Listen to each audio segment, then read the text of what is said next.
পারে না তো তোকে দেখে না সব পায়ের মধ্যে বল মারছে গাদিয়ার বন্ধ। সোশ্যাল মিডিয়ায় ভাইরাল হয়েছে ছোট পর্দার জনপ্রিয় অভিনেত্রী কেয়া পায়েলের এক অভিনব রূপ। ভিডিওতে দেখা গেছে তিনি এক ভবঘুরে বা মানসিক ভারসাম্যহীন চরিত্রের সাজে হাজির হয়েছেন।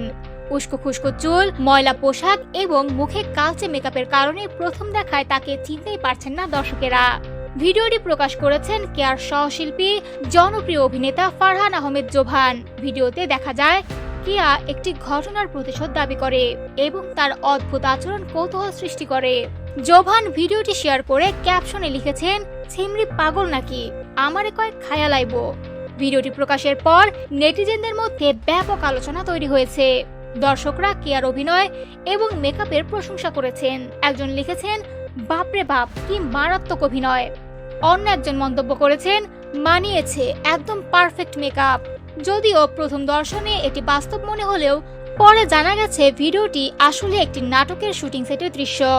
নাটকের নাম এখনো প্রকাশিত হয়নি, তবে এতে কেয়া পায়েল এবং জোভান উভয়ে কাজ করছেন। এই ভিডিওর মাধ্যমে কেয়ার অভিনয় ও সমর্থনযোগ্যতা আবারও প্রমাণিত হয়েছে।